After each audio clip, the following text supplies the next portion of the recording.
All right, guys, how's it going today? We're talking about, fly tying. We're talking about concepts. We're talking about all the different ways in which you can make your fly come to life, breathe life into that fly, and get it to be as realistic as possible.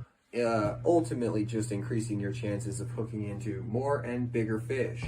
Bigger fish got big by not being caught. If you guys, haven't heard the old fish tale, it's the biggest fish in the river got that way by never being caught. So, a lot of times it is all about your presentation, the angles of which you're throwing the fly, how fast you're stripping your fly. If you're stripping flies, is it 1 to 3 inches? Is it 2 to 4?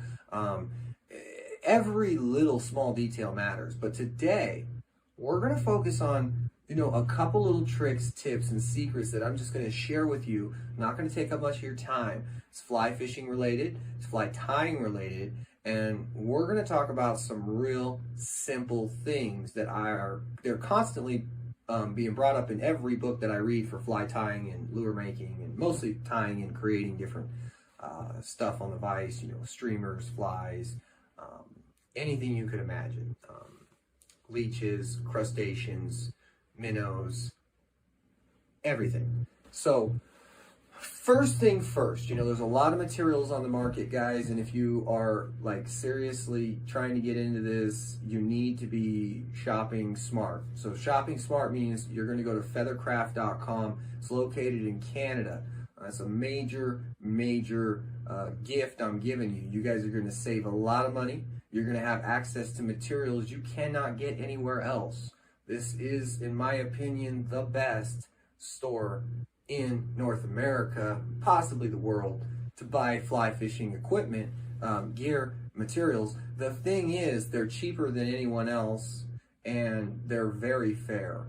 Their quality of the materials is top-notch, and the brands that they carry are top-notch. So you're only going to get the best of the best when you buy, and you're going to get the best price. Sometimes as cheap as 30% cheaper per item than you would anywhere else. Now, what we're going to talk about today first is thread. Now, the thread is one of the more important pieces that create this fly. So you're going to take your hook, which is essentially the skeleton. Think of your hook as a skeleton, and you're going to create, you're going to put some meat on this. You're going to put you're bringing it to life. You're starting at the core, and you're going to basically, use that thread. And when you get the right thread, whether it be 60, 80, whatever it might be, 100 denier, you're going to get the right thread, and you're going to make sure that when you wrap, you do not wrap uneven. You have to make sure that you're very evenly spaced, even wraps. This is going to improve basically the tie. It's going to perform better. It's more balanced. It's everything about it. It's got to be tightly, equally wrapped.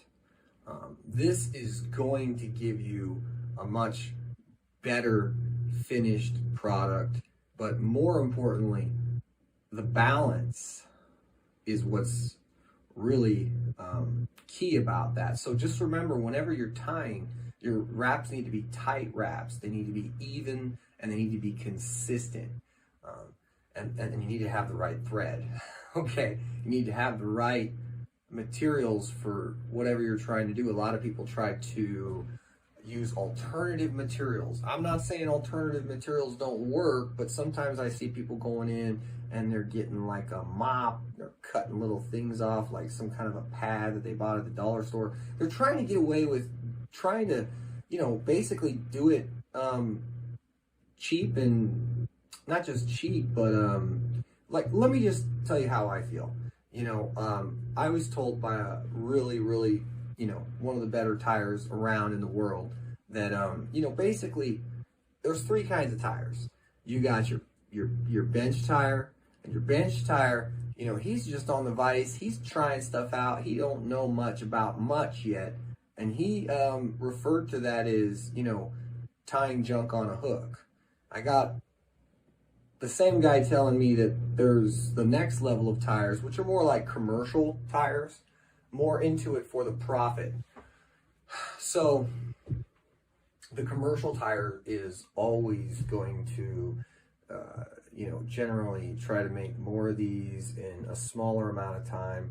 Obviously, try to get away with, just the minimal amount of material and all these different things, because they're going for the resale and they're going for profit, okay? And they're doing, for the most part, a bunch of standard or basic type things.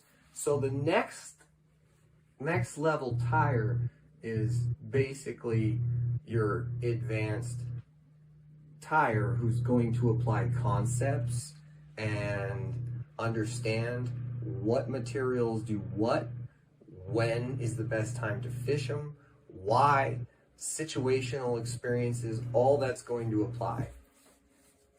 So first thing we're really focusing on is the right thread, the right hook, and the right material. I've given you a great place to go and get that material at the cheapest price available.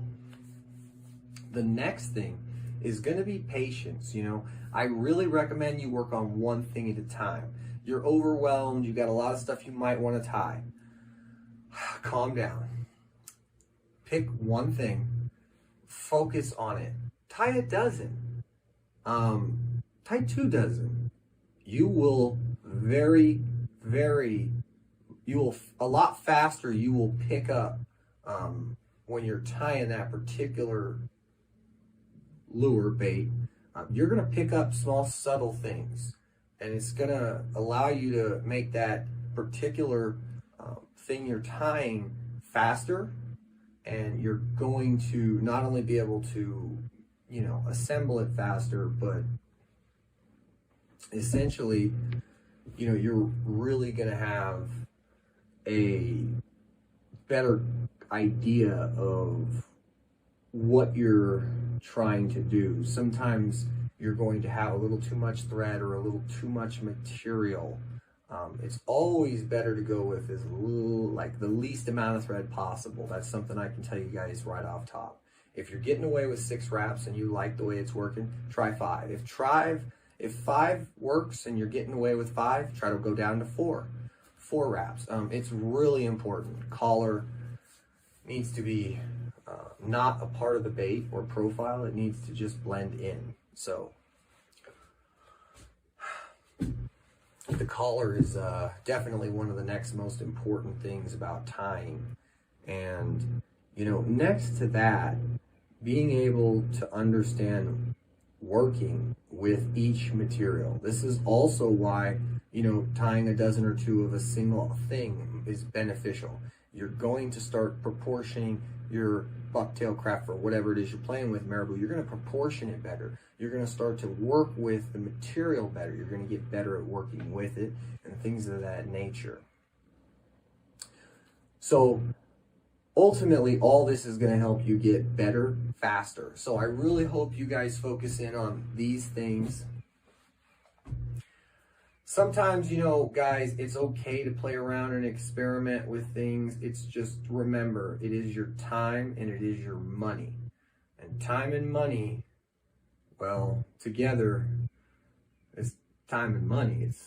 So I try to focus now, when I first started a long time ago, on more basic stuff and trying to just pump out, oh, got this, got that, oh. But once you really make a bunch, by a bunch I mean 10,000 or something, you're going to start to be very selective and not want to make as many. And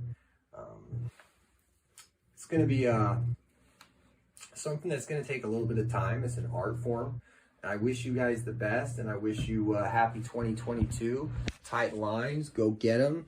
Big fish time, baby. Coming in about 1.5 months. So everybody, just thanks for watching. Get out there and get on a vise if you haven't been, and try it out. It's a lot of fun, a lot of lures to make, and a lot of stuff you can't get on the market right now. So thanks for watching.